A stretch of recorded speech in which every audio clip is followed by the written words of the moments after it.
Welcome to This Explainer. Today, we are unpacking a really fascinating reality: how threat actors are actually operationalizing artificial intelligence. You know, we hear a ton of buzz about AI and cybersecurity these days, but today we're cutting right through all that noise. We're going to look directly at the data and research straight from Microsoft Threat Intelligence to see exactly how these attacks are unfolding out there in the wild. So, let's jump right in with a massive question that is pretty much on everyone's mind. How are modern hackers really using AI right now? It's so easy to let our imaginations run wild with all the rapid advancements in tech, but the ground truth of how threat actors operate is simpler and, honestly, in many ways, much more effective than you might think. We often picture this Hollywood scenario, right? Autonomous, self-aware, Skynet superviruses orchestrating these massive, complex operations entirely on their own. But the reality is way more mundane. Hackers are currently using AI pretty much just like you do at work. They're using it as an everyday efficiency tool to write polite emails, draft convincing resumes, debug their code, and overcome language barriers. It's really all about scale and speed, not sentient machines. Here is our roadmap for today's explainer.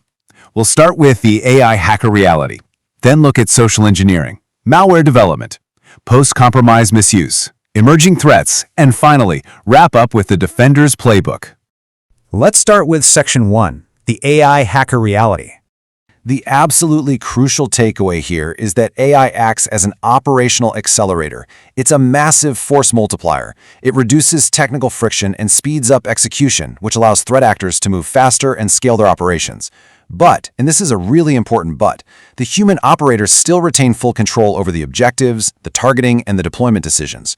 The human is still firmly in the driver's seat. They just have a much faster engine now.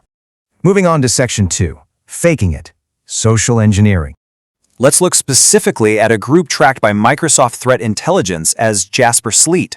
These are North Korean IT workers using AI to infiltrate companies. And this isn't hypothetical. This is an actual prompt researchers observed in the wild. Threat actors use generative AI to quickly fabricate incredibly convincing, tailored digital personas. Instead of spending hours doing manual reconnaissance to figure out naming conventions or cultural nuances, they literally just ask the AI. It drastically lowers the barrier to entry for creating a highly believable fake identity.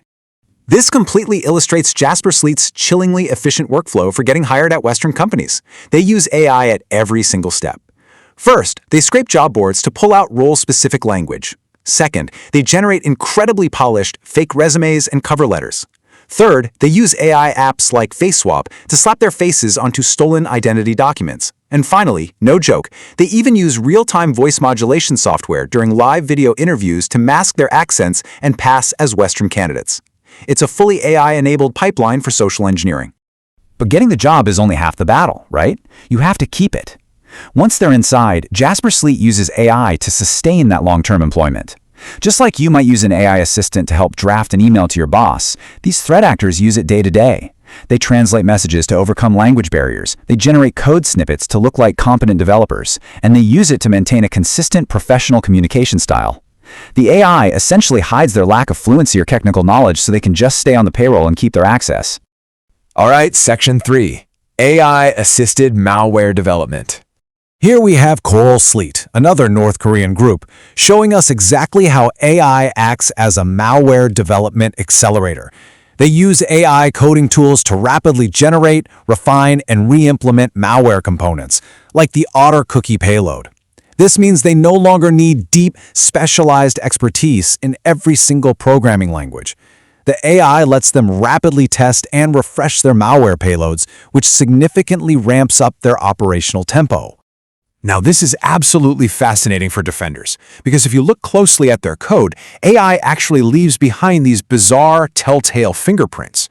We're talking about AI-generated malware using green checkmark emojis to visually flag successful requests and red X emojis for errors directly in the code. You'll also see these chatty, conversational inline comments, like little notes saying, "For now, we will just report that manual start is needed."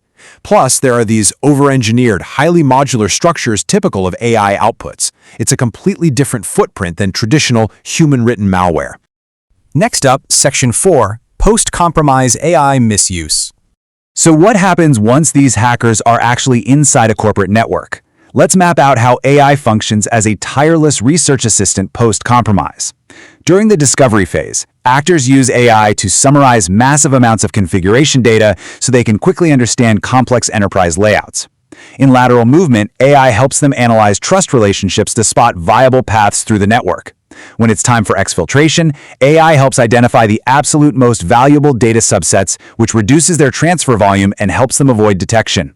And finally, in the impact phase, they use AI to analyze that stolen data to shape highly targeted, victim-specific extortion strategies, figuring out exactly what leverage is going to yield the highest ransom.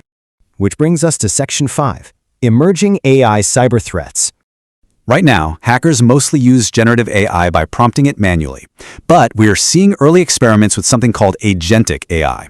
These are systems integrated directly into workflows that can plan steps, invoke tools, evaluate outcomes, and actually adapt their behavior without continuous human prompting. This is a major potential shift towards semi-autonomous workflows, where the AI could test infrastructure or adapt a phishing campaign on the fly without a human needing to hit enter at every single step. Another really alarming trend on the horizon is AI recommendation poisoning. This is the intentional poisoning of an AI assistant's memory to bias its future responses toward specific sources, products, or narratives. Malicious actors intentionally feed corrupted data or hidden prompts into an AI's environment to manipulate its decision-making. While we mostly see this in promotional contexts right now, threat actors could easily misuse this to conduct influence operations or completely erode our trust in enterprise AI systems altogether. Finally, Section 6, the Defender's Playbook. Since groups like Jasper Sleet use AI to pose as legitimate employees, your traditional perimeter defense just isn't going to cut it anymore. Defenders have to shift their mindset. You really must treat fraudulent employment and access misuse as an insider risk scenario. They already have the keys, so you have to look for abnormal access patterns, sustained low and slow activity, and the misuse of legitimate credentials rather than just searching for some external breach. When you're vetting a new hire on a video call, you need to know how to spot an AI deepfake by looking for a few specific technical glitches. Watch for temporal consistency issues, where rapid head movements cause noticeable visual artifacts. Look really closely at occlusion handling failures, like if a candidate's hand passes over their face, the deepfake system will often glitch and fail to reconstruct that obscured area. Also, watch out for weird lighting adaptation inconsistencies across their face and slight audio-visual synchronization delays between their lip movements and what they're actually saying. To defend your enterprise at scale, you've got to implement these critical safeguards. You absolutely must enforce multi-factor authentication everywhere, no exceptions. You should enable zero-hour auto-purge or ZAP to automatically quarantine and neutralize AI-generated phishing emails that have already landed in an inbox based on new threat intel. Utilize tools like the newly introduced Microsoft Security Dashboard for AI to get a unified view of the AI assets and risks in your environment. And finally, conduct realistic attack simulation training so your team actually knows what these advanced AI lures look like in practice. AI has permanently lowered the barrier for attackers, giving them totally unprecedented efficiency in social engineering, malware development, and post-compromise extortion. But here is the ultimate question I want to leave you with today.